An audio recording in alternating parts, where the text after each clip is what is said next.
would you say are the features of good self-assessment that leads to improvement in practice? So it's about being open, and it's about being honest and being able to listen. So from both sides. So you may be sitting down with just two people, but you might be as a group. So it's really about providing those opportunities where it's safe to do that, where people can talk, where they're respected, where they're listened to, and that takes time, you know. So if you've got new teams, you know, it takes time to build that trust up together, and it's about, like I said before, it's really about providing a environment that builds on a culture of a community of learners, you know, that we're all in this together and we're all going to support each other, and when we share our skills and knowledge and expertise, it really grows our professional bank of knowledge.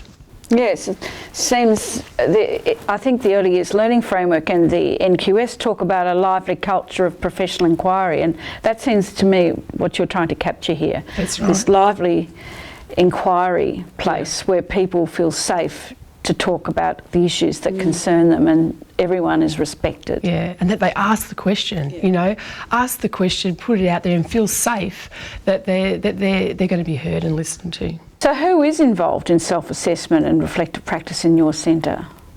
Self-assessment and reflection is with a range of people. So it starts with children, educators, the families, the parent committee, and also, you know, we have other professionals in our team that we work with every day. So we have different departments, we have our administration team, our maintenance team, so there's a lot of people in this conversation. Interesting. Michelle, you mentioned that you reflect with children. I find that interesting. Can you explain how you do that and why you would reflect with children? We reflect with children because we acknowledge that they are experts in their own world, you know, and that they have a wealth of knowledge that we need to be asking questions to unpack that.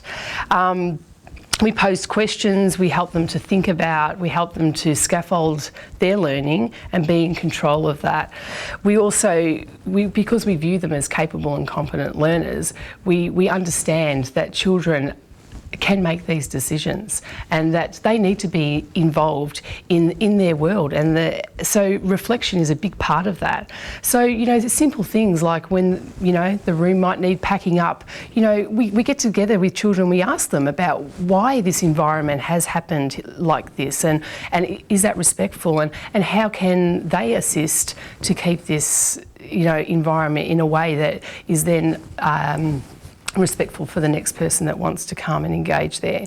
So, you know, it's always posing those questions and asking children and having them as part of that decision making. That's vital. Great. We're going to watch another video clip, our final video clip, which shows an interesting aspect of the program at Gowrie Docklands. In this video clip, you will see children being taken out into the community, but this is not your typical community. This is a business community. This is where we see men and women in suits and we see businesses operating. Let's watch the clip and then we'll talk to Michelle about how this came about. When we go to the water, what do you think we might see when we're at the water? Sharks! Sharks! What do you think we might see, Amelie? Do you know what sharks do? They bite. What do they bite? They bite fish! They do, because that's their food. So we need to step forward a little bit. Let's see if there's any cars coming. Wait back. Okay, wait, because there's a car coming, Amelie. That's it. Okay, he's parked. Both ways, you can go across. Over we go. That's it. Keeping hold of your friend's hands and looking after your friends. We're coming to another road, so we have to stop. Can you see any cars coming this way? Any cars coming this way? No? Okay, over we go. And then we'll have to wait for our other friends when we get to the other side. Have a look and see what you can see. I'm going to give you a clue and see if you can guess what it is. Okay, Matilda, do you want to have a go? You give us a clue. Tell us what something looks like without telling us what it is. What can you see? Give us a clue. And that's where the divers get down into the water to have a swim. They do. They have to climb down the ladder very carefully. But did you hear what Matilda said? Matilda, give them your clue again. She spotted something beginning with B. Can you see something beginning with B? I don't know. I don't live on the boat. Could be something. A boat. Is it a boat? Yes. Yes, that was a lucky guess. This is another clue that begins with B. Can you see, Ellie? But it's something that cars are driving on. A bridge. A bridge. Does anybody know what that bridge is called? The Westgate. The Westgate Bridge. Do you go on the Westgate Bridge? Yes, I do. Michelle, can you explain, having seen that video, can you explain to us how you came to the decision that it was important to have children out in the community?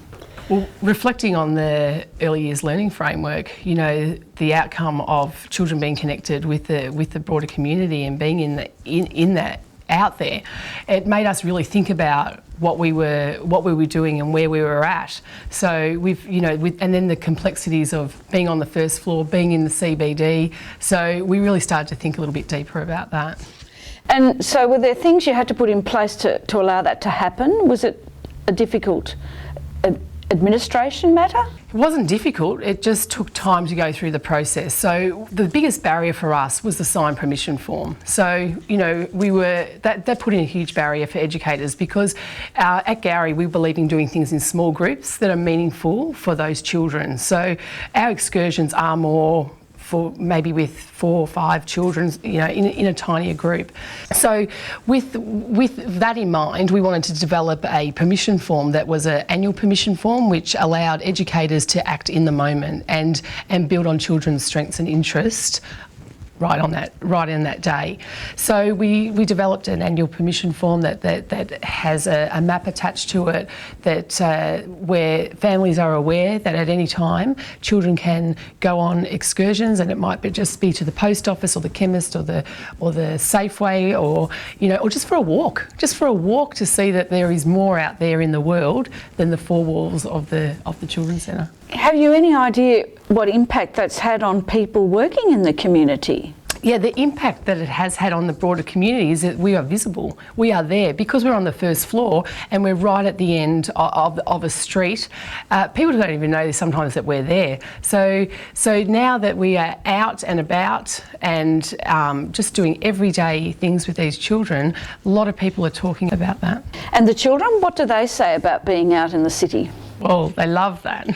They are so engaged in that. They're so world-wise, you know, going down the lift and getting on trams and, you know, things that other children may not experience. So a lot of the children do come in the car to childcare, even though we're in the middle of the CBD.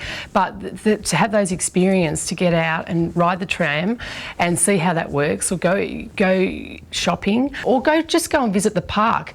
Recently, all of our rooms have worked on a project with Places Victoria to do some artwork that is now up in the local community, in the community garden.